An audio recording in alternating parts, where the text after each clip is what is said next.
네, 미국 대선에서 트럼프 전 대통령이 당선이 되면 우리나라에 어떤 변화가 생길까? 울산에는 또 어떤 유불리가 있을까 예상을 했는데요.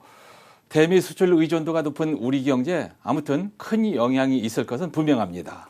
특히 대미 수출 비중이 가장 높은 울산으로선 미국이 가장 중요한 시장인데요. 변화가 불가피해 보입니다. 자, 위기인가 기회인가 구현희 기자가 보도합니다. 트럼프 당선자는 모든 수입 물품에 10에서 20% 보편적 기본 관세를 부과하겠다고 공약했습니다. 특히 중국에는 최혜국 대우를 박탈하고 중국산 제품에 60% 이상 고율 관세를 매기겠다고도 했습니다. 현재 울산의 대미 수출 중 화물 자동차를 제외한 대부분의 품목은 관세가 없습니다. 따라서 트럼프가 공언한 대로 향후 관세가 10% 이상 부과될 경우 부담은 천문학적으로 늘어날 수 있습니다. 특히 울산의 대미 수출 중 가장 큰 비중을 차지하는 건 자동차. 지난해 기준 무려 64%가 넘습니다. 트럼프의 당선으로 가장 타격이 우려되는 품목이기도 합니다.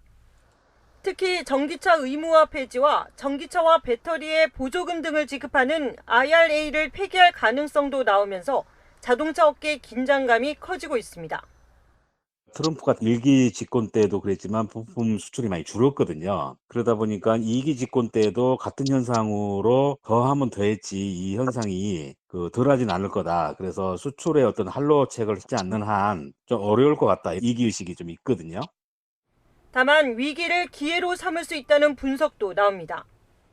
IRA가 폐지될 경우 미국산 친환경차와 한국산 친환경차가 동등한 입장에서 경쟁할 수 있고 전기차의 내연차 대체 속도가 늦춰지는 동안 자율주행차 기술 등을 선도할 수 있는 기회라는 겁니다.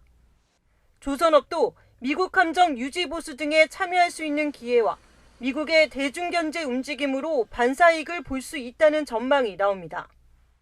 트럼프 차기 대통령의 강력한 자국 우선주의와 탈친환경 정책 노선, 그리고 대중 강경책은 우리에게 위기와 기회를 동시에 제공합니다.